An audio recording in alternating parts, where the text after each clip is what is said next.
ICICI bank की बात हो रही है। यहाँ पे राजेंद्र कुमार जी पूछ रहे हैं, आईसीआईसीआई की कॉल ली है 1340 की, 27 अप्रैल वाली कॉल है ये।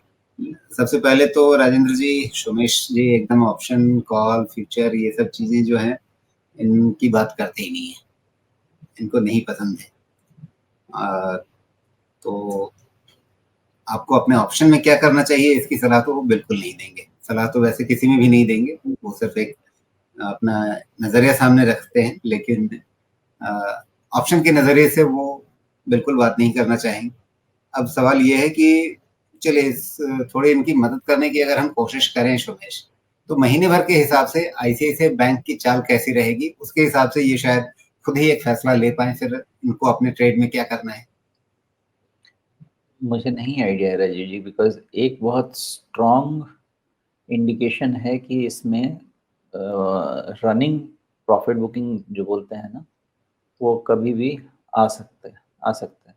क्यों हो सकता है ऐसा? देखिए, ओवरऑल ट्रैजेक्टरी इसके ऊपर की रहेगी, हर कुछ बन चुका है, फंडामेंटल सब बन चुका है। चूंकि आपने काम ऐसा किया है भाई साहब कि इतने छोटे समय में मुझे थोड़ा सा मुश्किल है व्यू ले पाना। कारण समझा देता हूँ। ऑल टाइम हाई बन गया, उसके बाद थ्रोबैक होगा, 1300 की तरफ थ्रोबैक होना तय बात है। अगर स्टॉक का मूड खराब हो गया और गैप भरने गया तो 1270 की तरफ भी थ्रोबैक होना तय बात है। अब उनके बाद ही समझ में आएगा कि इसका फिर से फ्रेश चाल कब बनेगा। ये तो पहली बात है। दूसरी चीज़ आप ये समझ लीजिए कि 1357 या 58 के ऊपर क्लोज होगा तो शॉर्ट कवरिंग ज़बरदस्त है। और वो शॉर्ट कवरिंग जितना भी मिले, पता नहीं 1400 तक का भी मिले, तो भाई आपको, मुझे तो लगता है कि वहाँ पे जो भी मिल गया बस है।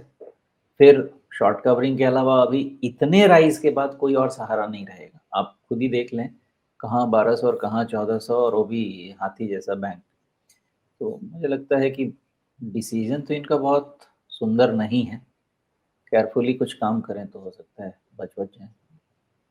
जी, तो अब इनके लिए मतलब कहें कि बिल्ली के भाग से छींका फूटना, अगर वो वाली कहावत सच होती है और फिर शॉर्ट कवरिंग उभर जाती है और उसमें वो 1350 के ऊपर के लेवल पर बंद होने लगता है, तब तो इनके लिए काम बन जाएगा। लेकिन फिलहाल अभी अगर जो आप कह रहे हैं कि थ्रोबैक हो रहा है और उस थ्रोबैक में नीचे काफी ज्यादा नीचे तक ही जा सकता है, तो उसका ध्यान रखना है। आपने जो लेवल बताया कि 1270 के आसपास तक भी जाने की गुंजाइश बन सकती है, तो आपने लिया हुआ 1340 का, 1335 का भी भाव है। 1270 देख लीजिए कैसे आपको रिस्क मैनेज करना है। थोड़ा खतरे वाला काम तो आपने कर लिया है राजेंद्र जी, ये सोमेश जी की बात सुन करके लग रहा है। ऑप्शन चलिए खरीदा अब है तो पहले ही खतरा खतरा मोल ले लिया, तो कौन सा है? जी, ओके। हालांकि अब ये है कि ऑप्शन में है, तो अगर इन्होंने कॉल खरीदा होगा तो उसमें जो ऑप्शन का प्रीमियम है मैक्सिमम डाउन साइड तो उनका वही होगा, लेकिन फिर भी तो ठीक बात है राजीव जी। देखिए, अब इस पर कभी और चर्चा करेंगे। जो पैसा जाना ही है वो जी जाने के हिसाब से लिया जाए तो, लेकिन क्यों भाई, कुछ तो और जगह लगाते, कुछ तो बन जाएगा। जी बिल्कुल, सोमेश जी की दुखती रग है कॉल ऑप्शन फ्यूचर ये सब चीजें।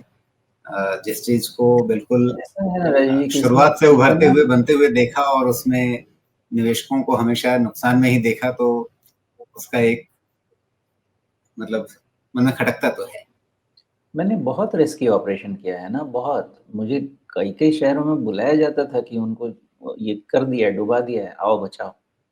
तो इतने रेस्क्यू ऑपरेशन किए हैं कि ठीक तो नहीं लगेगा देख के। ये चीज़ हमारे लिए नहीं है एटलीस्ट। जब मेरे पास टर्मिनल होता था, जब मेरे पास आर्बिट्राज के सिस्टम्स होते थे, उसमें बहुत काम किया जा सकता है क्योंकि कैपिटल पीछे है। कैपिटल है पीछे में तो कुछ भी किया जा सकता है। लेकिन रिटेल में कैपिटल बहुत लिमिटेड है, नहीं करना चाहिए। जी, सेबी भी कहता है और सोमेश जी भी कहते हैं रिटेल के लिए एफएनओ नहीं एंड दोनों में एस कॉमन है। है।